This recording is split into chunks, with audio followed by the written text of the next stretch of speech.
Os bispos católicos falam sobre a violência pós-eleitoral instalada em Moçambique. Seja bem-vindo, bem-vinda a este nosso canal, o canal Laissone.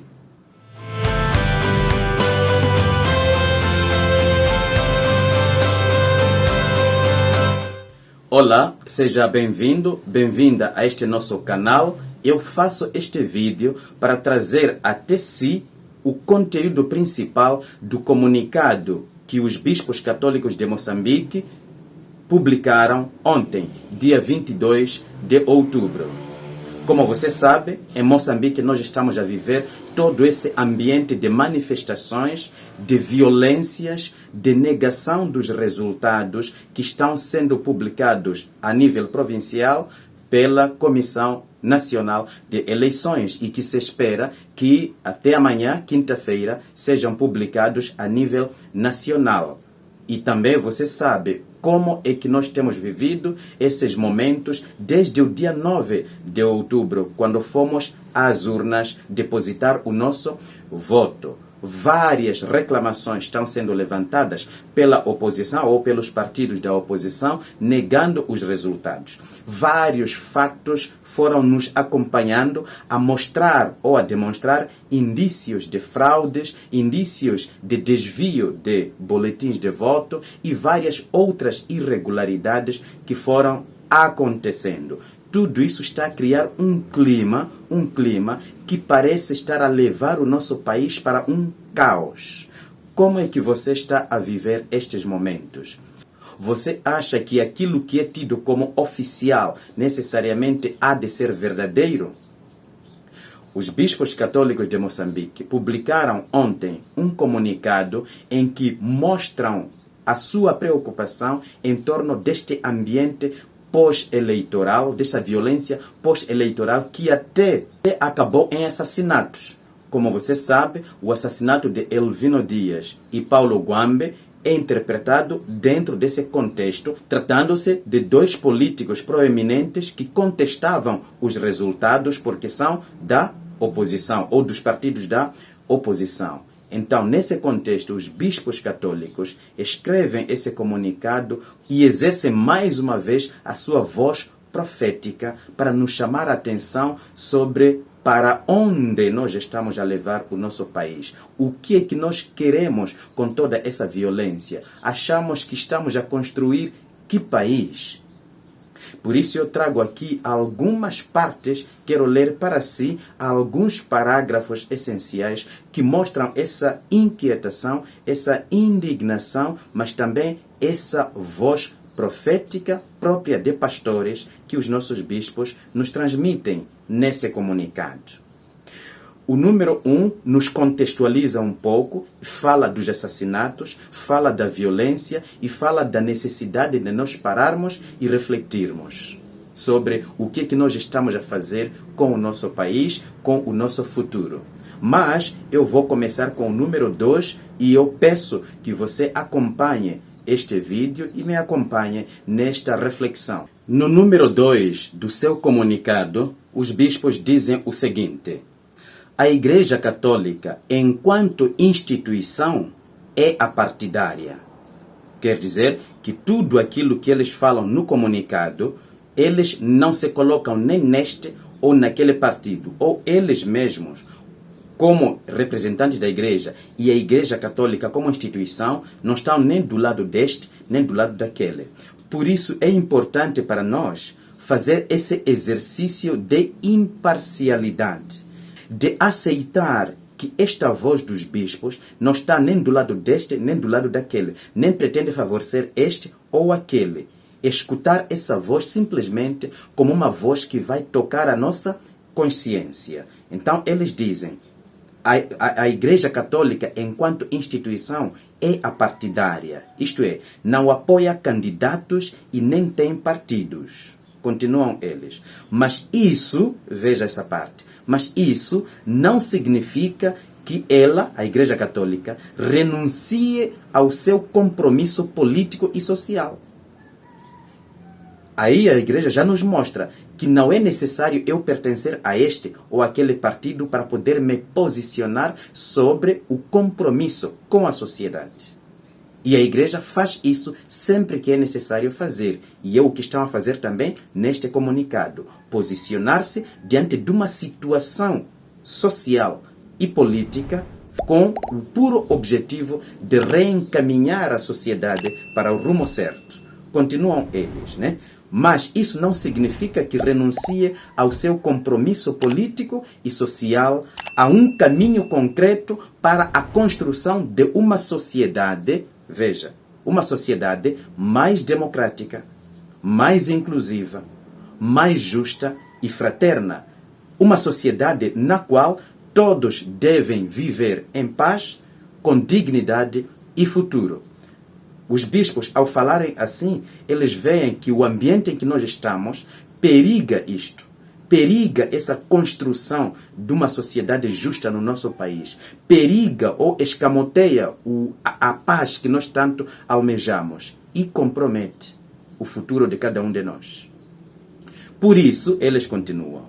Sendo voz da Igreja Católica, nós, os bispos, não podemos omitir de denunciar esta grave situação que o país atravessa e a violência que gera, mergulhando todos no caos.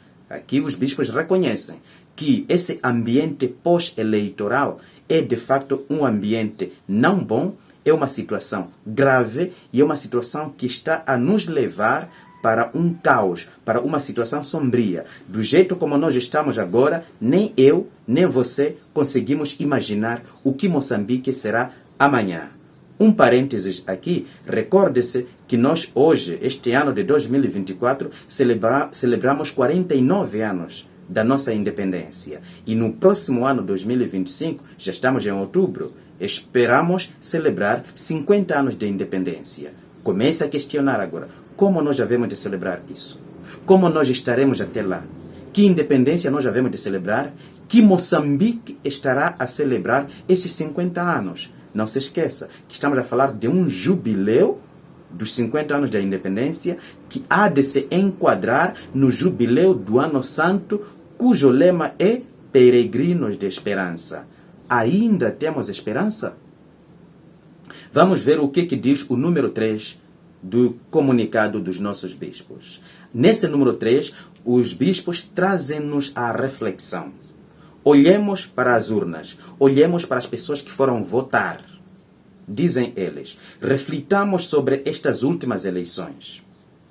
Mais de metade de moçambicanos que tinham sido inscritos não se fizeram presentes para exercer o seu direito de voto.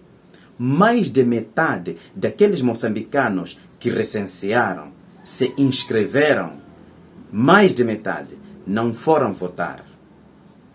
Isso é um caso de reflexão. Assistimos à mais elevada abstenção eleitoral na nossa história de eleições multipartidárias. Isso é verdade. O que parece indicar que as irregularidades e fraudes registradas em eleições anteriores demonstraram a grande parte da população que, veja isso, que a sua vontade expressa nas urnas não é respeitada, tornando assim inútil o exercício deste importante direito cívico. Então aqui os bispos nos levam à reflexão que estas últimas eleições foram abandonadas por muitos. Muitos não foram exercer o seu direito de voto. E isso pode revelar o fato de que aquelas irregularidades das eleições passadas estejam a influenciar as pessoas a não irem votar. Porque as pessoas vão reconhecendo que aquele voto que depositam nas urnas não tem significado para o resultado final. Então vão abandonando. Esse é um caso de reflexão. Se você concorda com essa reflexão que os bispos nos trazem aqui, eu lhe peço que se inscreva neste canal, se é que ainda não se inscreveu, que ative o sininho das notificações, mas sobretudo escreva os seus comentários. Eu gostaria de saber se você concorda com os bispos ou não. Eles continuam, O número 4. Infelizmente, mais uma vez, verificaram-se fraudes grosseiras. Portanto, os bispos nos trazem essa reflexão. Eles notam, recorde-se que a Igreja Católica fez parte, ou tem feito parte, do consórcio Mais Integridade para a Observação Eleitoral. E fez esse trabalho, não em todo o país como tal, mas em vários pontos do país, e ela pôde verificar isso. Ela tem exemplos concretos de que houve, de facto, fraudes grosseiras. Repetiram-se, dizem eles, enchimentos de urnas, editais forjados e tantas outras formas de encobrir a verdade. Os bispos falam isso porque eles têm elementos concretos a partir daqueles editais e das provas que o Consórcio Mais Integridade e, sobretudo, a Comissão Episcopal de Justiça e Paz, por meio dos seus observadores, tiveram acesso. As irregularidades e fraudes, a grosso modo impunemente praticadas, reforçam a falta de confiança nos órgãos eleitorais. Recorde-se que nas 6º eleições autárquicas, uma das reflexões que nós fizemos muito é que, olhando para o nível de irregularidades que foram cometidas, os órgãos eleitorais, os processos e as pessoas envolvidas perderam credibilidade. E nós dizíamos que é preciso que a forma de preparar essas 7ª eleições gerais faça com que esses órgãos, os processos e as pessoas envolvidas possam ganhar a sua legitimidade, a sua confiança, a sua dignidade. Mas aqui os bispos nos mostram que, mais uma vez, essas fraudes dessas últimas eleições fizeram com que a confiança que deviam recuperar esses órgãos, pessoas e processos, parece que perdeu-se ainda mais. Continua ele, falta de confiança nos órgãos eleitorais, nos dirigentes que abdicam da sua dignidade e desprezam a verdade e o sentido de serviço que deveria nortear aqueles a quem o povo confia o seu voto. Veja que os bispos estão a falar usando linguagem forte porque eles querem tocar a nossa consciência. Eu, quando li esse comunicado, na verdade eu parei e pensei, onde é que nós estamos a ir? O que é que nós queremos com o nosso país? Vale a pena cada um de nós tocar o seu peito e pegar a sua cabeça e a sua consciência e pensar que Moçambique, eu e você estamos a construir. Desta forma, continuam eles, empurram o povo não só a comprovar as suas desconfianças, mas também a se questionar sobre a legitimidade dos eleitos. Hão de ser publicados os resultados, há de se fazer o comunicado oficial. Mas aqueles que oficialmente serão indicados como os escolhidos, têm legitimidade, sentirão essa legitimidade. Reflita em torno dessa pergunta que os bispos fazem, ainda neste número 4 do seu comunicado. Eles dizem, face a estes comprovados dados adulterados, poderão os órgãos eleitorais certificar os resultados? Poderemos aceitar aquilo que eles hão de dizer como dados oficiais e como resultado final? Este parágrafo que vem a seguir, ainda do número 4, toca também a nossa consciência, quando eles dizem a aplicação da lei eleitoral na fase do apuramento dos votos a nível nacional por parte das autoridades competentes, por si só, não pode garantir resultados fidedignos se os dados não o são. Qual é a reflexão que os bispos fazem aqui? Se lá no processo de votação, até voltando atrás, no momento das campanhas, no momento da votação, contagem dos resultados, quer aqueles resultados das mesas, assembleia, até passar para a fase distrital e provincial, se nesses processos houve irregularidades, o que vai se fazer no final poderá ser legitimado como certo? Uma vez que os processos anteriores foram fraudulentos, foram não dignos? Essa é a questão. E eles terminam também com essa... E eles, então, terminam esse parágrafo com essa reflexão. Certificar uma mentira é fraude. Certificar uma mentira é fraude. Eu não sei se essas palavras estão a tocar a sua consciência. Na verdade, aqui é para nós refletirmos para onde o nosso país está a ir. Olhe para todo o contexto no geral. Não olhe para algum partido. Não olhe para algum...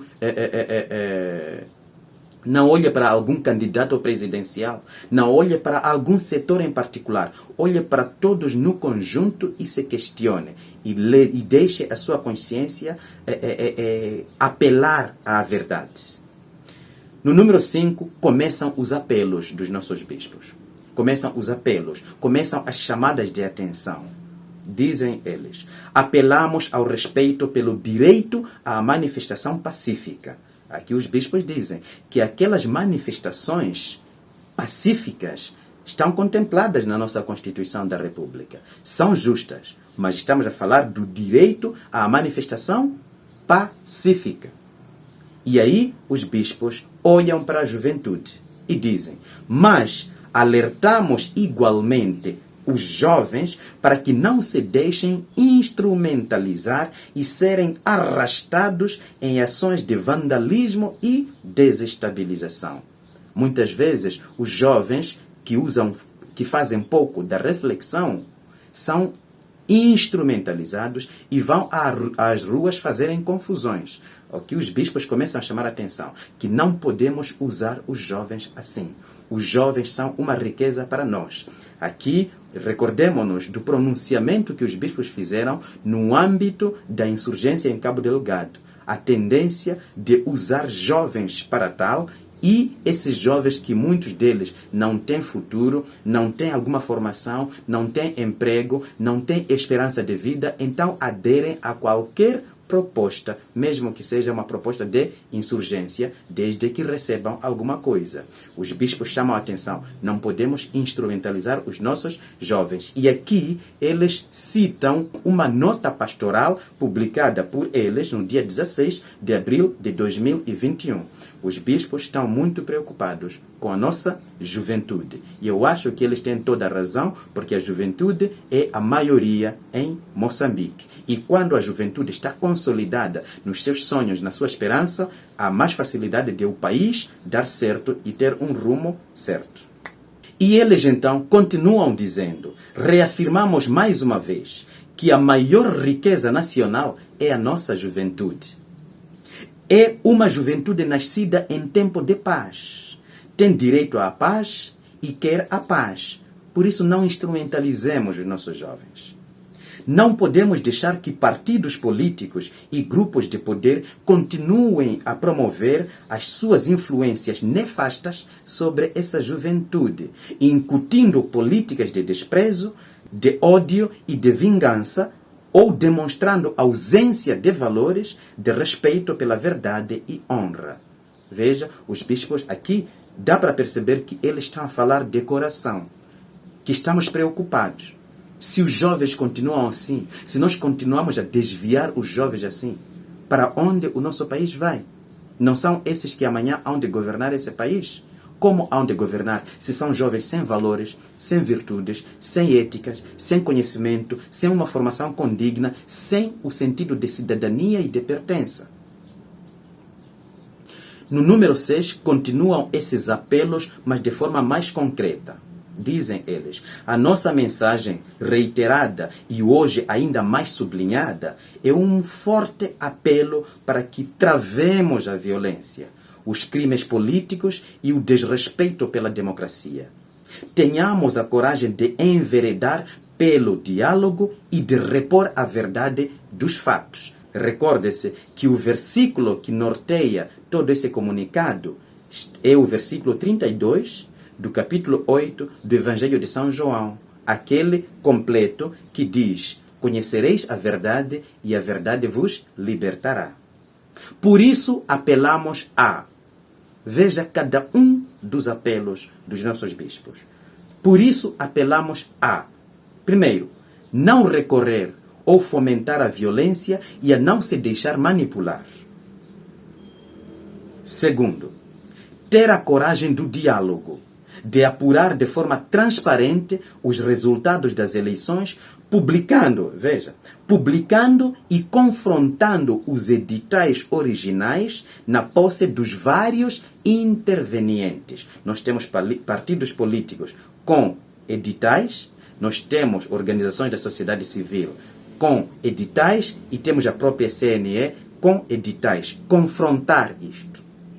Terceiro, criar espaços de colaboração na governação e aqui está uma novidade que os bispos falam, algo que alguns também analistas já têm falado por ali.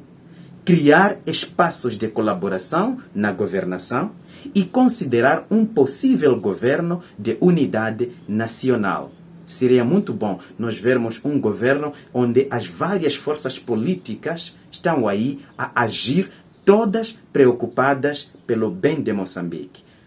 Aí já não teremos adversários, já não teremos inimigos. Talvez estejamos agora em altura de pensar nisso.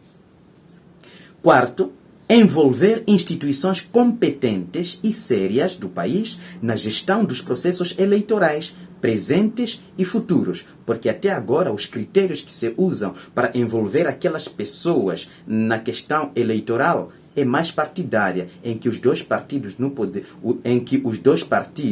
sobretudo a Frelimo e a Renamo, é que tomam mais dianteira. Então aqui os bispos chamam a atenção a olhar para todas as outras instituições competentes, passarem a fazer parte disso. Quinto, procurar dar a Moçambique um futuro de esperança, olhando para aquele lema do Ano Santo, peregrinos de esperança. Então, depois desses apelos, os bispos trazem uma conclusão do seu comunicado. E nessa conclusão, estamos no número 7, eles dizem: nós, os bispos católicos de Moçambique, apelamos a todos os dirigentes envolvidos neste processo eleitoral e no conflito gerado para que façam do exercício de reconhecimento das culpas e do perdão e a coragem da verdade o caminho que permita o retorno à situação normal de um país que se quer vivo e ativo e não silenciado por medo e por violência. Então aqui os bispos dão-nos uma indicação de como voltarmos ao normal. Essa conclusão nos chama a atenção a isso. Aqui está uma proposta concreta de como voltar ao normal. Por quê? Porque nós, olhando para a situação que se criou em Moçambique, nós estamos a ter a capacidade de pensar como é que o normal virá. Aqui está um ponto concreto de ajuda para nós. Esse comunicado, portanto, é incisivo, é do momento, é atual. Faça uso desse comunicado e deixe-se interpelar pela voz dos bispos católicos de Moçambique, que não escrevem só para os cristãos católicos, mas escrevem para todos nós. E nós precisamos dessas vozes neste momento em que estamos a viver. Continue a acompanhar o que está a acontecer no nosso país e tenha você também um posicionamento profético em tudo aquilo que está a acontecer. Porque nós precisamos desse nosso Moçambique desenvolvido, em paz e próspero. Um Moçambique em que os nossos filhos ainda continuarão a sonhar numa sociedade melhor.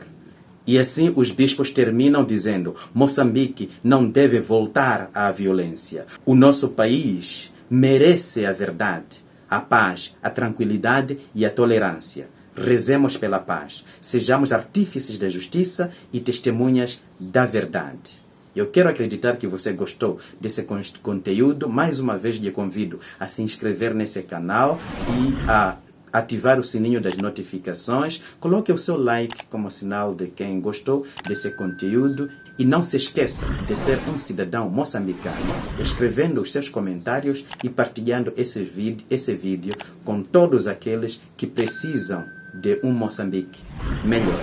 Muito obrigado. Eu espero por si no próximo vídeo.